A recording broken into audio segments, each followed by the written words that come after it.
Stoveleg Media, igniting conversation.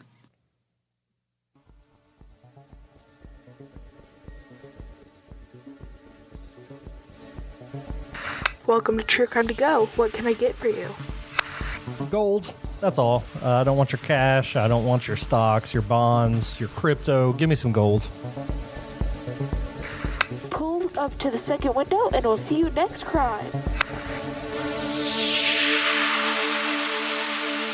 Welcome to True Crime to Go. I am John, here with Jamie on another Kentucky crime. Guys, go check out Patreon because we have just covered one of the best cases that we've covered in a long time, and it was here in Kentucky. I think it comes out the day after this, so that'll be out tomorrow, and it's a huge series of Kentucky crimes that happened in the 80s. Fascinating.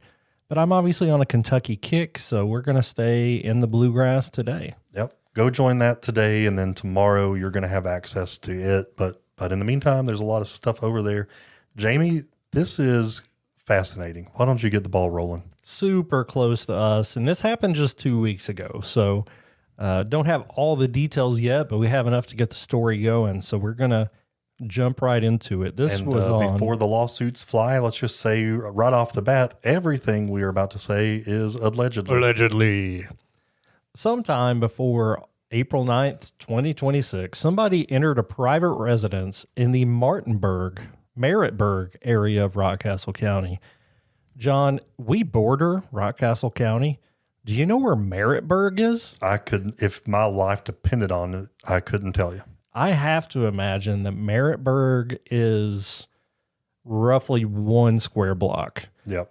So the county itself is a very rural area, and the foothills population about 17,000. I think I know most of them. I mean, good people, good friends down there. And Maretburg is a small community within that area, and it's a place where everybody knows everybody. I mean, it reminds me so much of where you and I grew up with the culture, the loyalty, and a place I would not expect this to happen. When I saw this headline, I thought something was wrong, something was off. $750,000 in gold bars, silver bars, coins, and related items, plus $100,000 in jewelry that had been stolen from a residence in Rockcastle County, as well as between 7 and 10 firearms. So we're looking about $850,000 worth of stuff taken from a house in Maretburg, Kentucky. That is a lot of gold. I mean, the prices of gold have never been higher, so I can't say I'm surprised to know that it's been stolen. But this isn't just like a necklace and a brick. This is like, a this lot, is a lot of gold. These are gold bars. I've never seen a gold bar in person. So this is not a collection that you just stumble across. These are heavy, dense bars. They're not light. You would not keep these in a sock drawer. This is a lot. So these are held usually in bank vaults. They weigh about 27 pounds, and a lot. They're currently for in one bar. Yeah. One bar weighs 27 pounds. So this is the kind of collection that you just don't acquire overnight. Someone there had been building this collection for a long time, and someone else knew about it, and someone else took it. And that's a lot like our case from Patreon this week, is that somebody knew where all the money was and they went after it.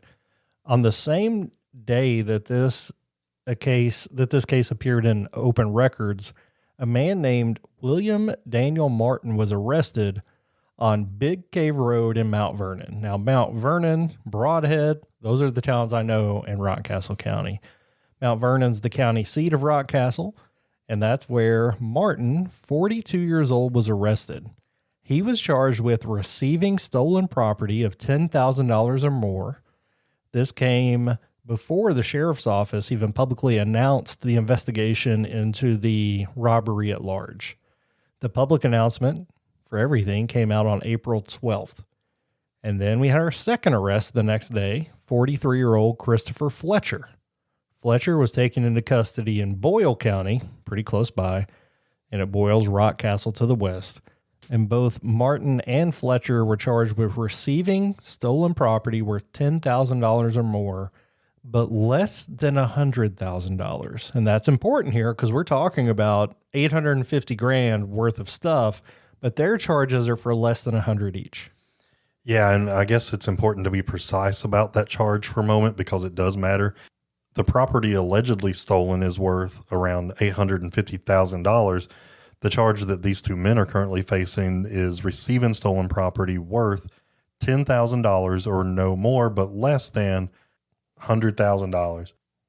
That is a significant gap between the scale of what was taken and what the charges are filed for. So there have to be some explanations. So one possible explanation is that the prosecutors are still building the case and those charges could be upgraded in the future. Another is that Martin and Fletcher are not alleged to have taken the full amount of money, only a portion of what was stolen.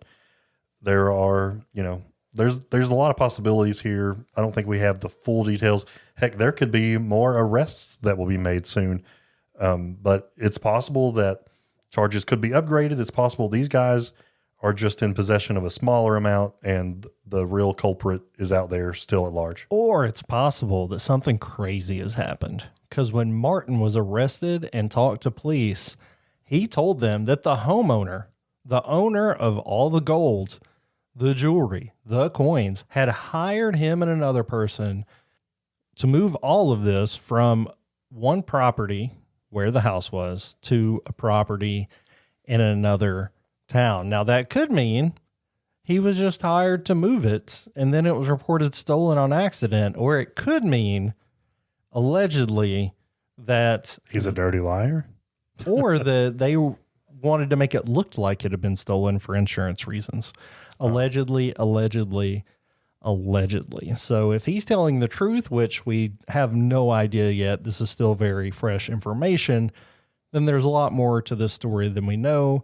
If he's not telling the truth, then he likely played a role in this, but I think there's still more to come.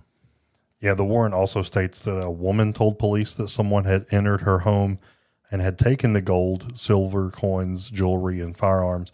She was not named in the public reporting, so her relationship to Martin, if there is any, is not described on public record. So whether this is the same person that Martin claims hired him or a completely different person entirely, we don't know yet.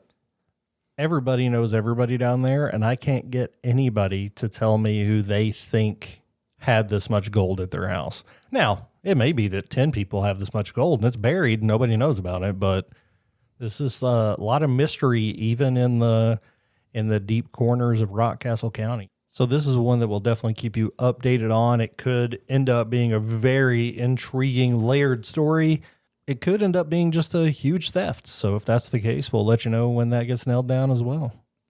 It's an understatement to say that pawn shops are on high alert right now, right? Oh man, yeah, they're under high surveillance. This probably puts a lot of pressure on them. Yeah, there's no way that you could walk in to a pawn shop on most days with a gold bar and not raise some suspicions. But if you have a random gold bar you've been looking to trade in, now's not the time. No, you need to. It is the time as far as how much it's worth, but it's just not the time. Yeah, and I don't know where else do you take a gold bar besides a pawn shop.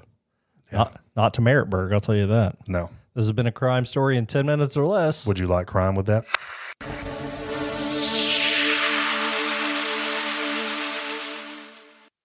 You've listened to True Crimecast, distributed by Stoveleg Media. Check out stoveleg.com to find out more about your hosts and to find other podcasts to listen to. Stoveleg Media, igniting conversation.